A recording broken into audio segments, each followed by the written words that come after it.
वळूयात पुढच्या बातमीकडे। राजस्थानच्या जैसलमेर शहरातली परिस्थिती सध्या पूर्वपदावर येते।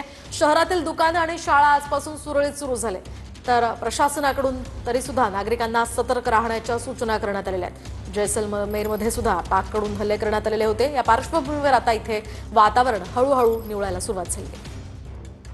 राजस्थानच्या जैसलमेरमध्ये परिस्थिती आता पूर्वपदावर यायला सुरुवात झालेली आहे। मी सध्या जैसलमेरच्या हनुमान चौकातून पुढे जातोय आणि या ठिकाणची आपण सगळी दृश्य पाहतोय की परिस्थिती आता पूर्वपदावर यायला सुरुवात होते। सगळी जी दुकानं आहेत, हॉटेल्स आहेत, रेस्टॉरंट्स आहेत ते खुले झालेले आहेत। लोकांनी घराबाहेर पडायला सुरुवात केलेली आहे आणि व्यवसाय सुद्धा करायला सुरुवात केली आहे। ही सगळी दृश्य आपण या ठिकाणची पाहतोय की कशा पद्धतीचं वातावरण सध्या जैसलमेरमध्ये आहे।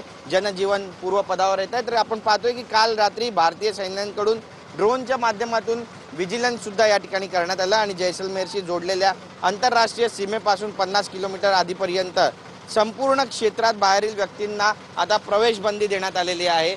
जनजीवन कशा पद्धतीने सामान्य होत आहे ते सुद्धा आपण एकीकडे पाहतोय, तर दुसरीकडे सुरक्षेच्या दृष्टीने आर्मी आणि इथलं प्रशासन कशा पद्धतीने काम करत आहे त्यावर देखील आपली नजर आहे। आणि हल्ल्याच्या वेळी कुठल्याही पद्धतीचा धोका होऊ नये यासाठी आता SDRFची टीम जी आहे ती जैसलमेरमधील सरकारी शाळेमध्ये सुद्धा गेलेली आहे। एकंदरीतच आपण पाहतोय की जनजीवन तर सुरळीत होतं जैसलमेरमध्ये, पूर्वपदावर आयुष्य येताना पाहायला मिळतंय, पण सुरक्षेच्या दृष्टिकोनातून आता प्रशासन सज्ज झालेलं आहे आणि जैसलमेर वासियांना त्यांनी सतर्क राहण्याचा संदेशही दिलाय।